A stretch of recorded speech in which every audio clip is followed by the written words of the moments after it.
Hey there, true crime friends. Listen, I know you're on your lunch break and it is time for your lunchtime true crime. Today we are talking about Snapped. Oh, Miss Denise Frye. Denise is a mess. Oh, but look.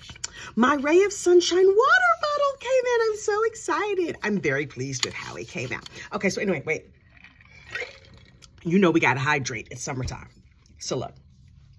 Denise Frye was living over there in Iowa, right? And so she had 3 sons. I had 3 sons too. I was like, oh, Denise, girl, me and you, we have so much in common. Only I'm not murdery, but we'll get to that in a minute.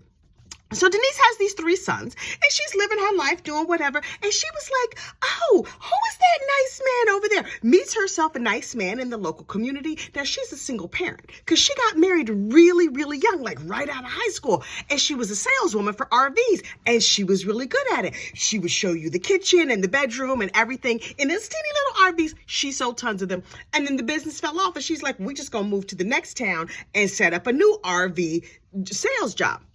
So she was moving all over. Her and her high school boyfriend husband got divorced. And she's like, don't worry about that. Me and my 3 boys, we a team. I'm a single mom. So she lands herself in Iowa, right? Meets a nice man in Iowa. They get married. They're living happily ever after-ish. But she's still selling her RVs. Everything is good. She goes to her husband's family reunion. Like you do. I've been to my husband's family reunion. I'm looking around like, I don't know none of these people, but I'm going to eat some of this potato salad and pass the time. Talking to old grandma here, aunties, whoever.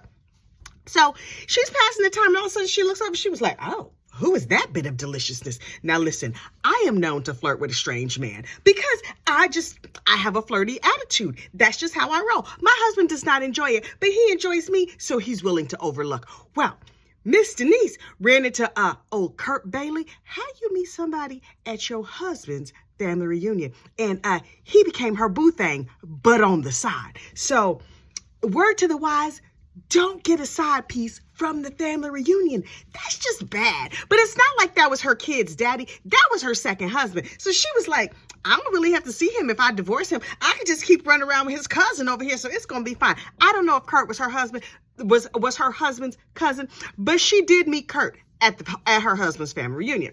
She was married. Kurt was married. Both of them was cheating on their spouses, and they got together. Okay, y'all might deserve each other, but we'll see what happens. So everybody is like, oh, they so in love. Oh, they're lovey-dovey and they touchy-feely. And then they move in together. Little thing, Kurt is the same age as Denise's oldest child. Okay, Miss Denise, you a cougar. Rawr. I see how you rolling. So she moves in with this younger man and she's having a good time. Oh, they were together for years and everyone's like, they're so in love and so cute. And they were like, you know what?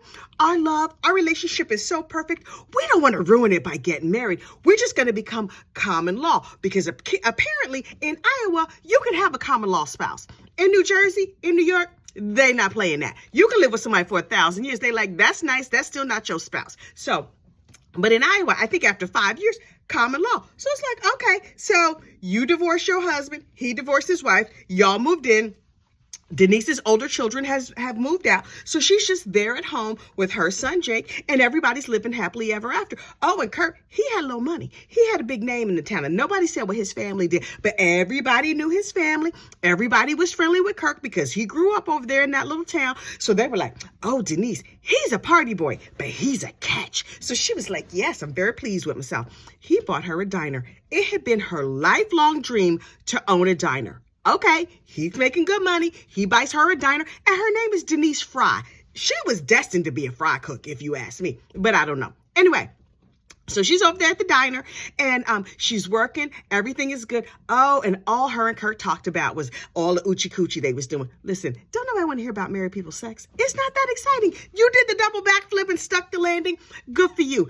We don't need to hear about it because y'all married. If you're young and cute or whatever, I still don't want to hear about your intimate life because that's your business, not mine. Although if you cheat, I kind of want to know all the details because I'm nosy like that. But anyway, so everybody is like, ooh, those two are wild for each other. And they always, doing a little slap and tickle.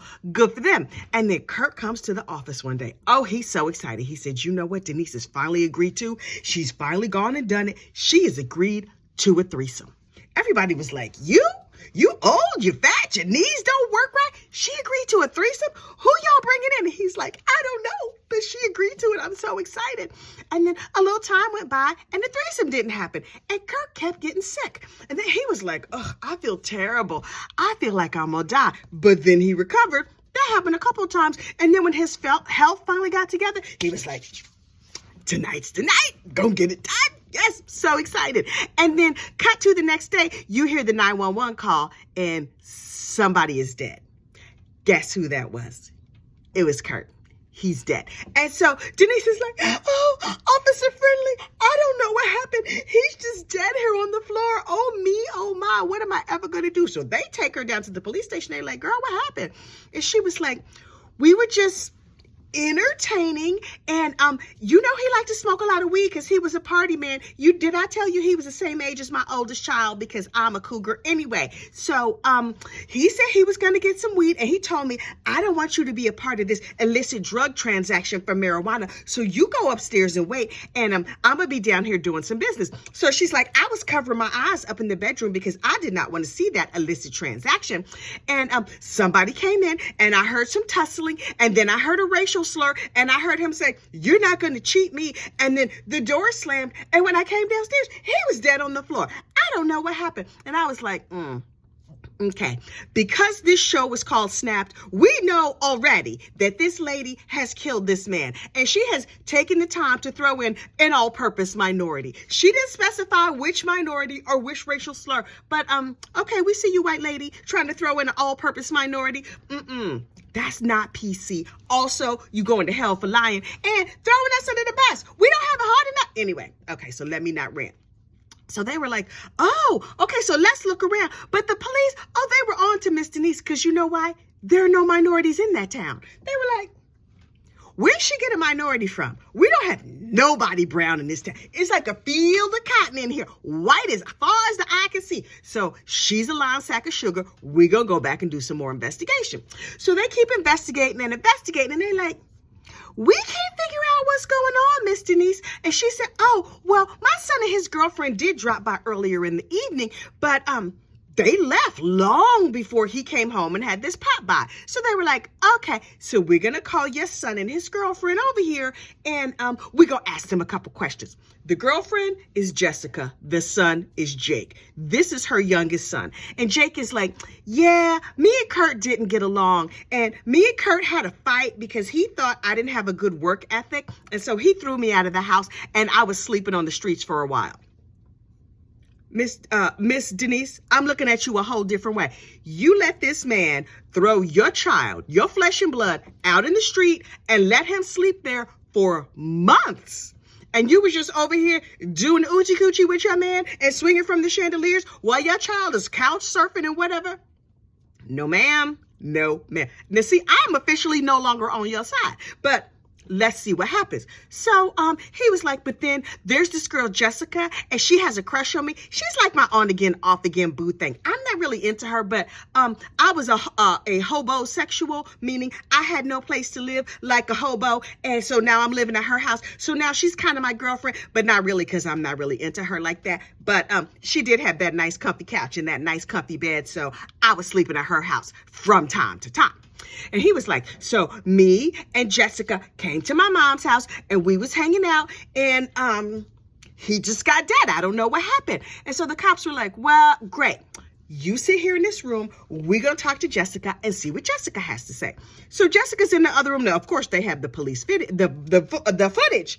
Jessica's like, I was at the house. You have more questions? I would like a lawyer. And they were like, oh, Miss Jessica need a lawyer. Miss Jessica's smart, kind of. So they were like, okay, Jess, we're going to get you a lawyer. Meanwhile, Jake sits in this room, and his time goes on and on and on. They just letting him stew. Finally, he pulls out his phone. On camera, sir, you're in a police station. They're recording everything you say. He's 19 years old. He gets on his phone, calls another female friend. He was like, listen, they got me sitting here for a long time, and I just don't know what I'm going to do, because you know I killed the dude, right? The cops was like, wait, what now?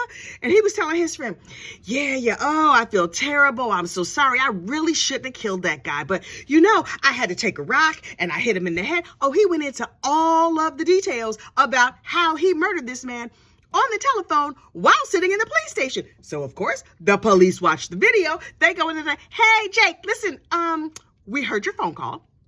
And we would just like you to back up and tell us again exactly what happened. And he was like, oh, God, I got la, la, la, la. Full confession. Says that that the ladies had nothing to do with it. He was mad at Jake for getting thrown out of the house. And so he hit Jake in the head with anything he could find in the living room, including a rock, a candy dish, an ashtray. See, smoking kills. Killed that man with an ashtray. So they were like, okay.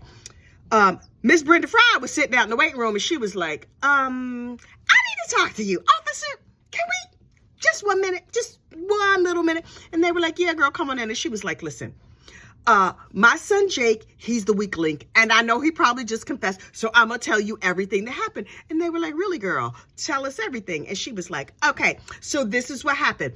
I had agreed to have a threesome. And they were like, you? Okay, okay, fine. And they said, so she says, so I told my husband, Kurt, that me and him could have a threesome, and we were going to have a threesome with Jessica. Nasty. Your son's girlfriend was going to be involved in your threesome. Okay, so they had Jessica and Jake come to the house, and so they said to old Kurt, for every sex act we do, you have to take a shot of liquor. And he was like, okay, yes, because men are stupid. Not all of them, but that dude, stupid. So they continue to do sex acts. Thank the good Lord they did not detail which ones, because frankly, I do not want to know. But in the reenactment, it was just kisses, like a little kiss, take a shot, a little kiss, take a shot. Something tells me it was probably more than that. But again, I do not want to know. Turns out Kirk was a party boy, but he didn't drink that brown liquor. He usually just drank beer. So a few shots in, he was real drunk. And then the three of them, Denise, her son, and the girlfriend Jessica, who was not even really a girlfriend, she was a sometimes boo thing because he was a hobosexual, pulled out some saran wrap.